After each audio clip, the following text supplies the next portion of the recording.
සුබ දවසක් හැමෝටම. 2024 අවුරුද්දේ සාමාන්‍ය පෙළ විභාගයේ ගණිතය ප්‍රශ්න පත්‍රය සාකච්ඡා කරන ගමන් තමයි අපි ඉන්නේ. ඉතින් මේ වීඩියෝ එකෙන් සාකච්ඡා කරන්න බලාපොරොත්තු වෙන්නේ දෙවැනි ප්‍රශ්න පත්‍රයේ 8 වෙනි ප්‍රශ්නයට කොහොමද පිළිතුරු ලබා ගන්න ඕන කියලා.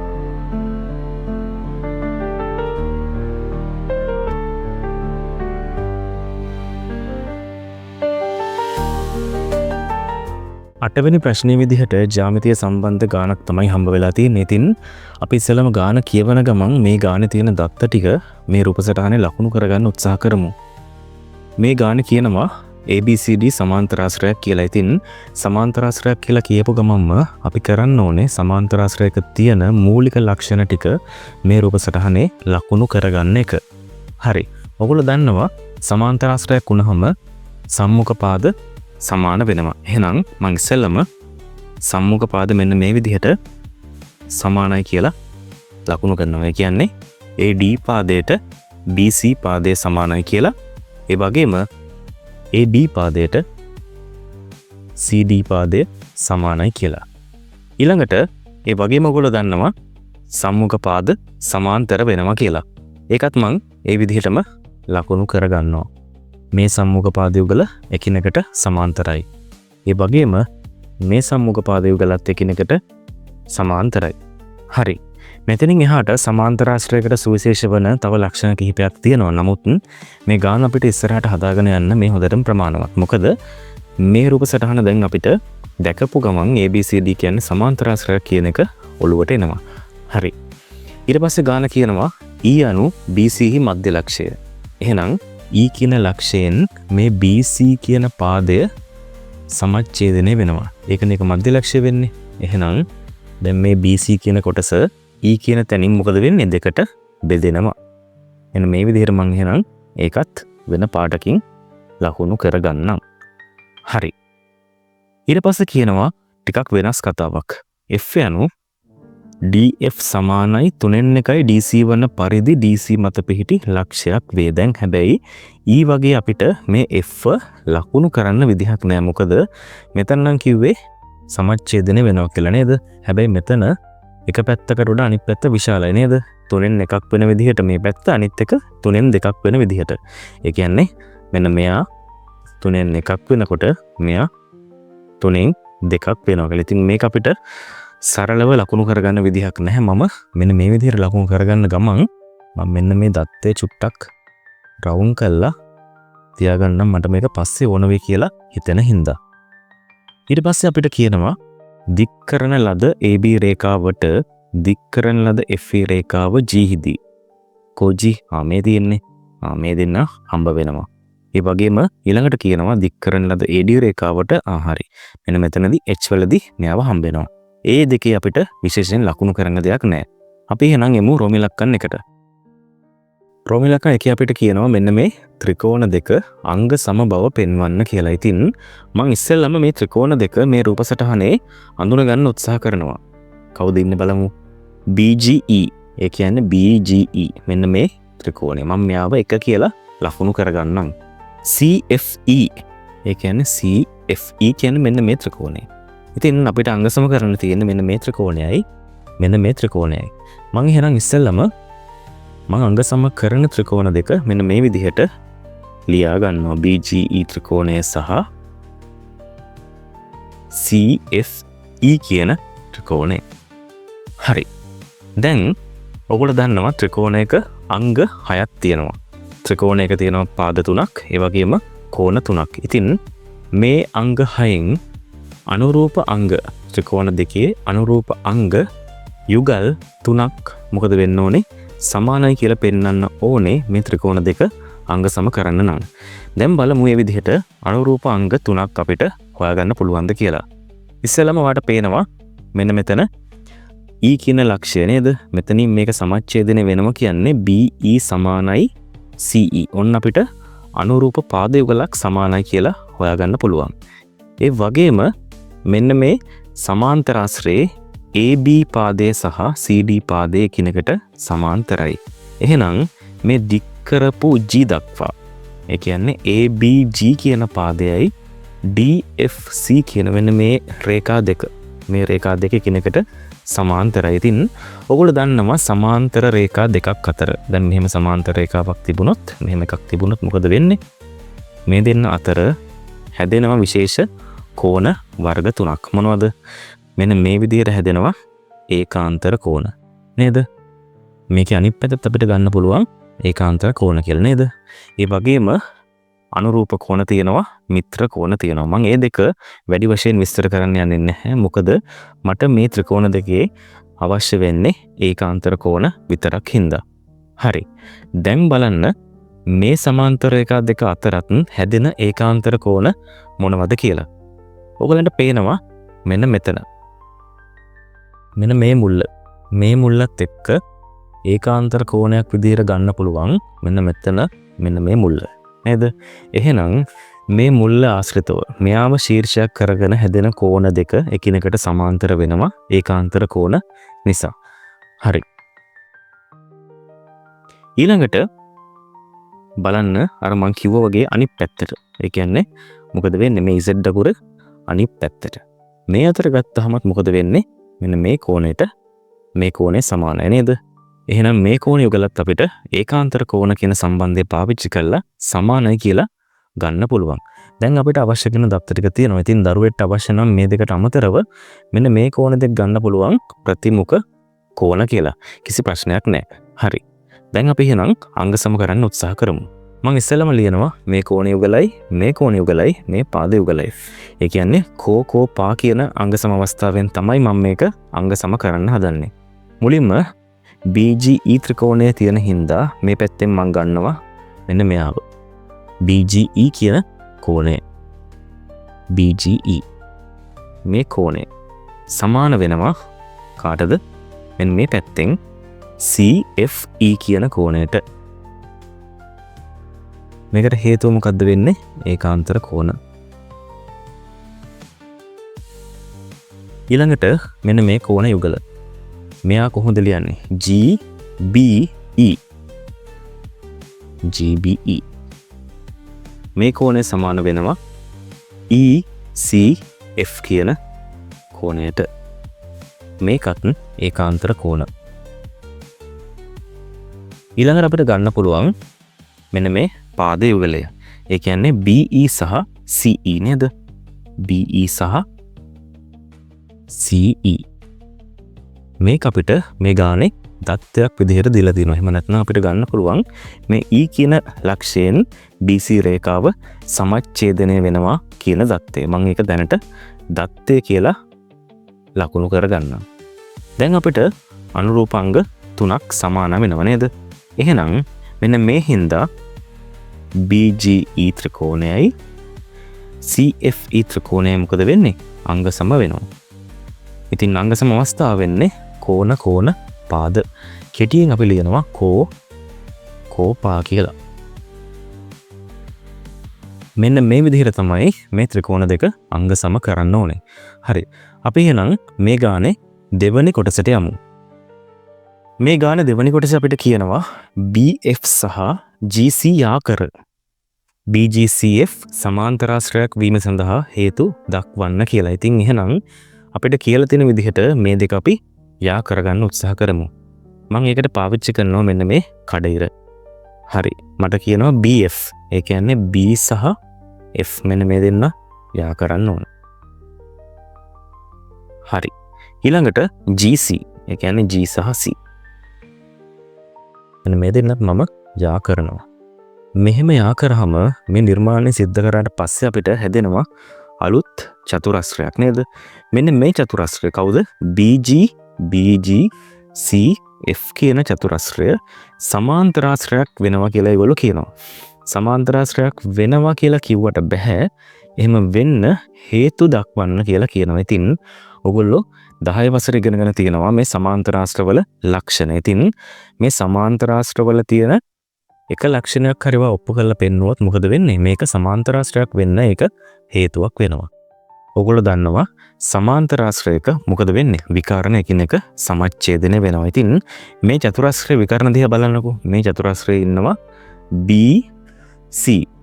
ඒක විකර්ණයක්. අනිත් එක GF නේද? ඉතින් මේ විකර්ණ එකිනෙක මොකද වෙන්නේ? ඡේදනය වෙනවා මෙන්න මේ ඊලක්ෂයේදී.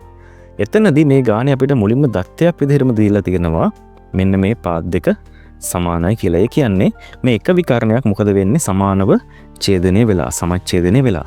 අපිට පුළුවන් නම් මේ අනිත් විකර්ණය සමානව ඡේදනය වෙනවා කියලා. එහෙම නැත්නම් සමච්ඡේදනය වෙනවා කියලා පෙන්න ගන්න අපිට මේ කොටසට උත්තර ලියා ගන්න පුළුවන් නේද? හරි. මං එහෙනම් ගන්නවා මෙන්න මේ චතුරස්‍රය කවුද? BGCF. මෙන්න මෙයාව ගත්තාම ඉස්සෙල්ලම BE සමානයි CE කියලා මම ලියනවා. මේක අපිට දත්තේ කියලා ලියන්න පුළුවන් ප්‍රශ්නයක් නැහැ. ඊළඟට මට මෙන්න මේක කවුද? GE සහ FE. GE සහ FE මේ දෙන්න සමානයි කියලා පෙන්න ගත්තොත් වැඩේ හරි. මතකද මේ රෝමෙලකන් එකේ අපි මේක අංග සම කළා. කාවද? මෙන්න මේ ත්‍රිකෝණ දෙක. ඉතින් මේ අපිට අවශ්‍ය වෙලා තියෙන පාද දෙක මේ ත්‍රිකෝණ දෙකේ අනුරූප පාද යුගලක් වෙනව නේද? එහෙනම් ඒ හේතුව නිසාම මේ පාද යුගල් දෙක එකිනෙකට සමාන වෙනවා. ඉතින් හේතුව වෙන්නේ මොකද්ද? අංග සම ත්‍රිකෝණවල අනුරූප අංගය වන්දන අනුරූප පාද. ප්‍රශ්නයක් නැහැ. එම නිසා අපිට ලියන්න පුළුවන් මේ දෙන්න මොකද වෙන විකර්ණනේ. එහෙනම් විකර්ණ එකිනෙක සමච්ඡේදනය වෙන නිසා BGCF කියන්නේ සමාන්තර ආශ්‍රයක් නේද? සමාන්තර ආශ්‍රයක් වේ. දැන් මේක තවදුරටත් විස්තර කළොත් මොකද අපිට කියනවා හේතු දක්වන්න කියලා නේද? එහෙනම් ඒ සමාන්තර ආශ්‍රයක් වෙන්නේ විකර්ණ සමච්ඡේදනය. මේ විදිහට ඔයාලා ලිව්වනම් ප්‍රශ්නයක් නැහැ, ලකුණු හම්බ වෙනවා. හරි. ඔය විදිහට අපි රෝම ඉලක්කම් දෙකට උත්තර දුන්නා. අපි එහෙනම් ටක් ගාලා යමු රෝම ඉලක්කම් 3ට. රෝම ඉලක්කම් 3 අපිට ත්‍රිකෝණ දෙකක් සමකෝණික බව පෙන්වන්න තමයි තියෙන්නේ. ඉතින් අපි ඉස්සෙල්ලම බලමු මේ ත්‍රිකෝණ දෙක මොනවද කියලා. DFH කියන්නේ මෙන්න මෙයා. BGE කියන්නේ මෙන්න මෙයා. මේ දෙක අපිට සමකෝණික බව පෙන්වන්නයි තියෙන්නේ. ඉතින් ඒ කියන්නේ ඔයගොල්ලෝ දන්නවා ත්‍රිකෝණයක තියෙන කෝණ තුනක්. ඉතින් මේ කෝණ තුන එහෙම නැත්නම් මේ ත්‍රිකෝණ දෙකේ අනුරූප කෝණ යුගල් තුන එකිනෙක සමානයි කියලා පෙන්වනවා නම් අපේ ප්‍රශ්නේ විසඳෙනවා. හරි. දැන් එහෙනම් මම එනවා මේ ත්‍රිකෝණයටයි මේ ත්‍රිකෝණයටයි. හැබැයි මේ දෙන්න තියෙන තැන් දෙකකනේ නේද? එතකොට මට එනවා සාධාරණ ප්‍රශ්නයක්. මොකද්ද මේ දෙන්න අතර සම්බන්ධයක් හදාගන්න මට ටිකක් අමාරු වෙනවා. හැබැයි මේ රෝම ඉලක්කම් එකේ අපි පෙන්නුවනේ මේ යට තියෙන BGE කියන ත්‍රිකෝණය මේ උඩ ඉන්න CFE කියන ත්‍රිකෝණයට අංග සමයි කියලා. ඒ කියන්නේ මෙයා වෙනුවට මට අවශ්‍ය නම් මෙන්න මෙයාව ගන්න පුළුවන්. ඉතින් මෙයාගේ ලක්ෂණ තමයි මෙයාගේ තියෙන්නේ මේ හැම අංගයක්ම එකිනෙකට සමානයි. මං එහෙනම් මේ සම්බන්ධය ඔප්පු කරන්න අවශ්‍ය නිසා මේ DFH කියන ත්‍රිකෝණයත් එක්ක BGE වෙනුවට CFE කියන ත්‍රිකෝණය ගන්නම්. හරි. දැන් එහෙනම් බලන්නකෝ මේ ත්‍රිකෝණ දෙක දිහා. මෙතන බැලු බැලමුට පේනවා මෙන්න මෙයාට මෙන්න මෙයා. මේ දෙන්න එකිනෙක සමානයි. හේතුව මොකද්ද? ප්‍රතිමුඛ කෝණ. මං එහෙනම් ඉස්සෙල්ලම ලියනවා මේ ගත්ත ත්‍රිකෝණ දෙක කවුද? DFH ත්‍රිකෝණය හා අපි ගත්තේ CFE. මෙයාගේ මෙන්න මේ කෝණයට මේ කෝණේ සමානයි. DFH මේ කෝණේ සමානයි CFEට. හේතුව ප්‍රතිමුඛ කෝණ. ඊළඟට අපිට මෙන්න මේ ADH කියන පාදයට BC පාදය සමාන්තර නිසා සමාන්තර රේඛා දෙකක් අතර හැදෙන ඒකාන්තර කෝණ පාවිච්චි කරලා අපිට පුළුවන් මෙන්න මේ කෝණයට මේ Z අකුරක් හැදෙනවා. මෙන්න මෙයාව සමානයි කියලා පෙන්වන්න. මම එකක් ලියන්නම්කෝ. මෙන්න මෙතන ඉන්නවා කවුද? HDF.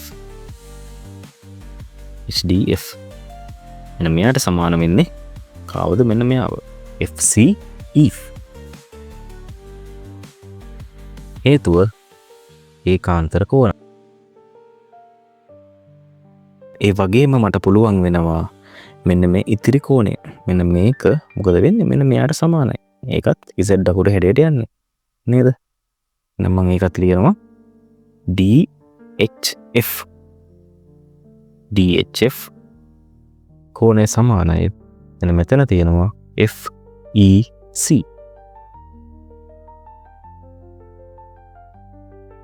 මේකට හේතුවත් ඒකාන්තර කෝණය. ඉතින් මේක මේ විදිහට පෙන්වන්නත් පුළුවන්. එහෙම නැත්නම් ඔයගොල්ලෝ දැනටමත් දන්නවා. ඉතින් ත්‍රිකෝණයක කෝණ යුගල් දෙකක් සමාන නම් ඉතින් ඉතිරි කෝණ යුගල අනිවාර්යෙන් සමාන වෙනවා. මොකද කෝණ තුනේම එකතුව අංශක 180යි. හරි. ඔන්න අපි කෝණ යුගල් තුනම එකිනෙක සමානයි කියලා පෙන්නුවා. එම නිසා මොකද වෙන්නේ? DFH ත්‍රිකෝණය හා CFE ත්‍රිකෝණය මොකද වෙන්නේ?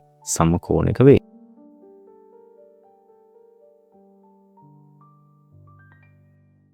හරි. හැබැයි ප්‍රශ්නයක් තියෙනවා. මොකද්ද? අපිට කියන්නේ CFE ගැන නෙමෙයිනේ. අපිට කියන්නේ BGE ගැන. එහෙනම් දැන් මේ CFEට BGE අපි දාගන්න ඕනේ. ඒක කරන්නේ මෙන්න මෙහෙමයි. ඔයගොල්ලෝ දන්නවා CFE කියන ත්‍රිකෝණය අංග සමයි BGE කියන ත්‍රිකෝණයට. අපි ඒක සාධිතයි නේද? මම ලියන්න සාධිතයි. එහෙනම් අපිට ලියන්න පුළුවන්. ඉතින් අංග සමයි කියන්නේ මොකද්ද? මෙයාගේ හැම අංගයක්ම මෙයාට සමානයිනේ. එහෙනම් අපිට ඒ ඇසුරෙන් ලියන්න පුළුවන් DFH ත්‍රිකෝණය හා දැන් කවුද? CFE නෙමෙයි දැන් BGE ත්‍රිකෝණ සමකෝණික වේ. ඉතින් බොහොම පහසුවෙන් අපිට අර අංග සම කරපු ත්‍රිකෝණ දෙක පාවිච්චි කරලා මේක දෙන්න ගන්න පුළුවන්. හරි. ඔන්න විදිහට තමයි රෝම ඉලක්කම් 3ට අපි උත්තර දෙන්න ඕනේ. මම එහෙනම් රෝම ඉලක්කම් 4ට යන්න. රෝම ඉලක්කම් 4 අපිට කියනවා DH සමානයි 4න් 1යි AD බව පෙන්වන්න කියලා. ඉතින් බැලුවහම DH කියන්නේ මෙන්න මෙයා, AD කියන්නේ මෙන්න මෙයා. ඉතින් ඒ සම්බන්ධව නම් විශේෂ සම්බන්ධයක් අපිට ගානේ කොහෙවත් දීලත් නැහැ. මේ වෙනකන් අපිට පෙන්න ගන්නත් බැරි වුණාද? හොඳට මතක් කරමු. මේක ටිකක් අමාරුයි තමයි. හැබැයි ඔයාලා හිතන්න ඕනේ. DH කියන පාදය කොතනද තියෙන්නේ? මෙන්න මෙතන. මේ පාදයට අදාළ ත්‍රිකෝණය මෙන්න මෙයා. මේ ත්‍රිකෝණය සම්බන්ධව අපි දැන් පෙන්නපු සම්බන්ධය මොකද්ද? මේ ත්‍රිකෝණයයි මෙන්න මේ ත්‍රිකෝණ දෙක මොකද වෙන්නේ? එකිනෙකට සමකෝණී ත්‍රිකෝණ වෙනවා. ඉතින් එහෙනම් මේකත් අපි හදන්න උත්සාහ කරමු. සමකෝණී ත්‍රිකෝණ වල තියෙන මොන හරි ලක්ෂණයක් පාවිච්චි කරලා මතක් කරන්නකෝ. සමකෝණික ත්‍රිකෝණ වල මොකද වෙන්නේ?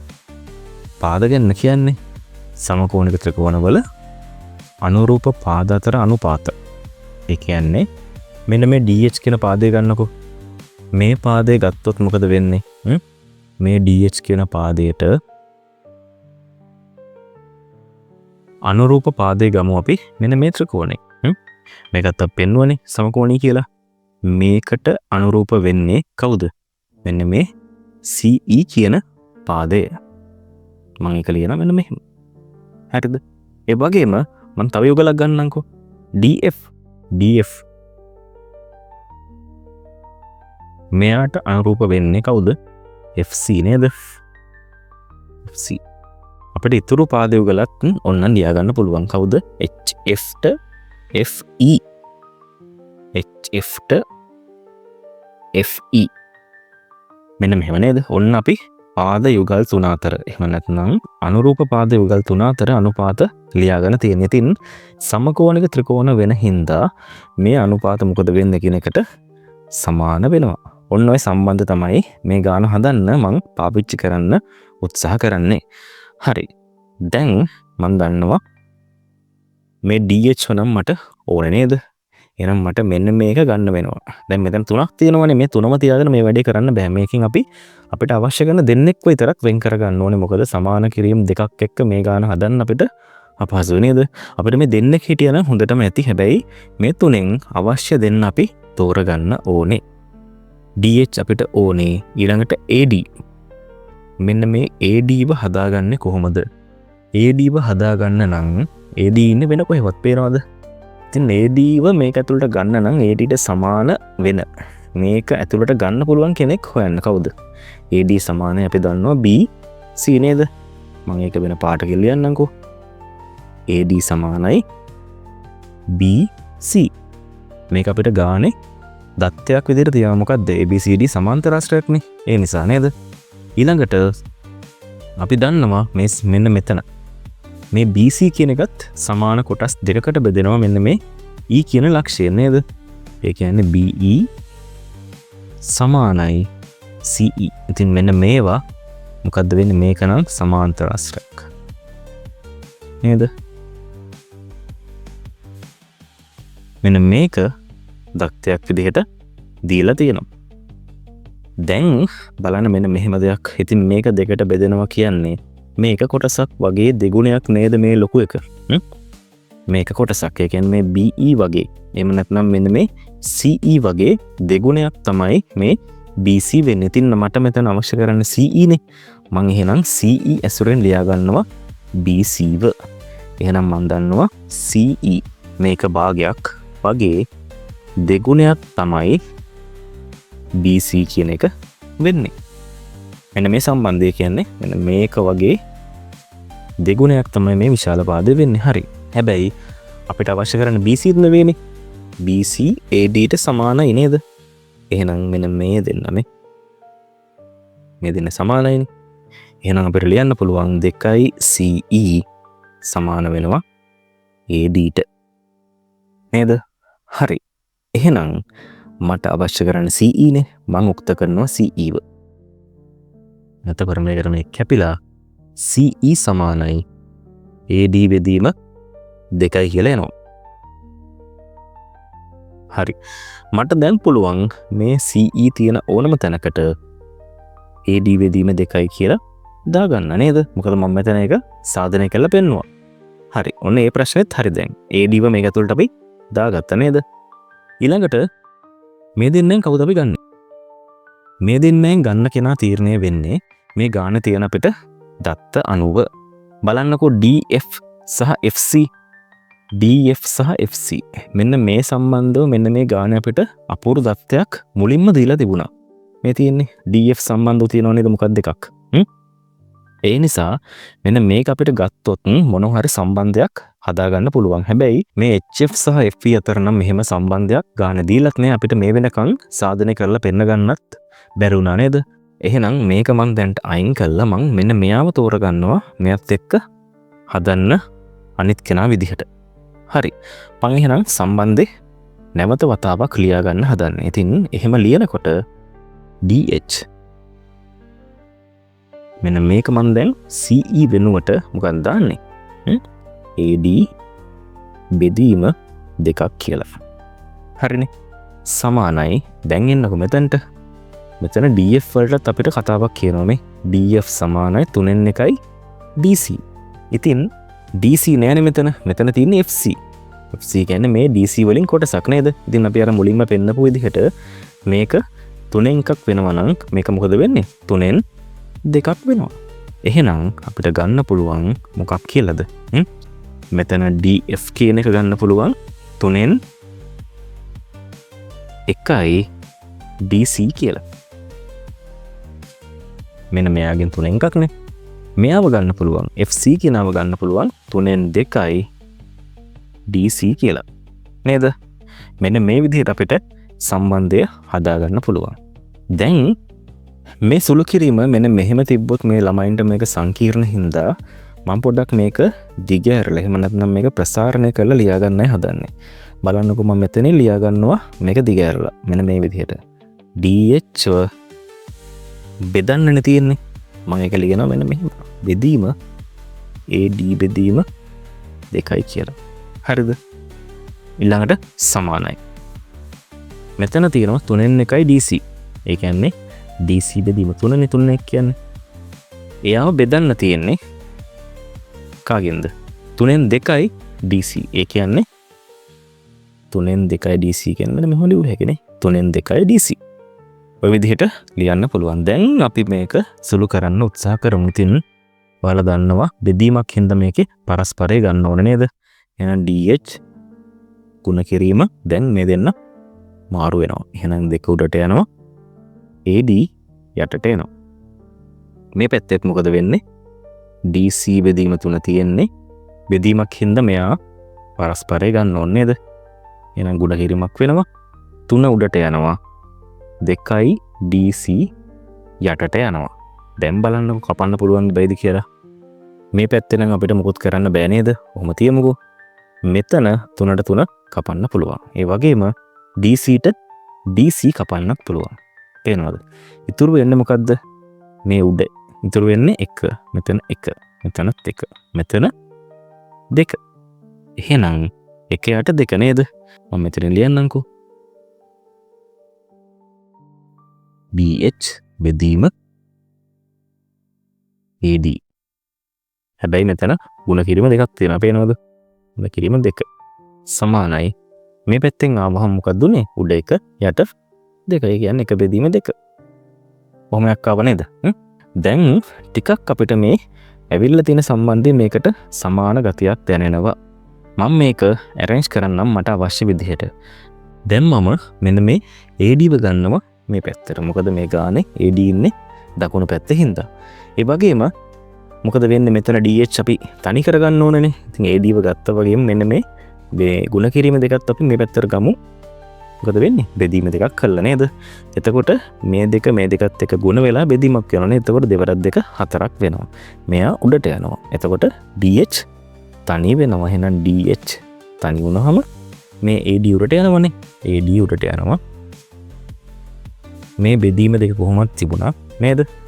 මේ පැත්තෙන් යන ಗುಣ කිරීම දෙකක් දැන් මෙහෙට යනකොට බෙදීම දෙකක් වෙනවා. ඒ කියන්නේ මොකද වෙන්නේ? DH සමානයි AD බෙදීම 4යි. ඉතින් AD බෙදීම 4යි කියන්නේ මොකද්ද? 4න් 1යි AD කියන එක අපිට මෙන්න මේ විදිහට සාධනය කරලා පෙන්වන්න පුළුවන්. ඉතින් සුළු කිරීම අපහසු දරුවන්ටත් මෙන්න මේ වගේ ගානක සුළු කිරීම සරලව තේරෙන්න තමයි මම මේ කොටස ටිකක් විස්තරාත්මකව හදන්න උත්සාහ කරේ. ඉතින් ඔන්න ඔය විදිහට මේ 8 වෙනි ප්‍රශ්නයට අපිට පිළිතුරු ලබා ගන්න පුළුවන්. ඉතින් සාමාන්‍ය ප්‍රශ්න සාකච්ඡාවකින් එහාට ගිහිල්ලා පිළිතුරු විවරණය කරන ගමන් සුළු කිරීම පියවරෙන් පියවර හැම දරුවෙට්ටම තේරෙන්න කියලා දෙන්න මම උත්සාහ ගන්නවා.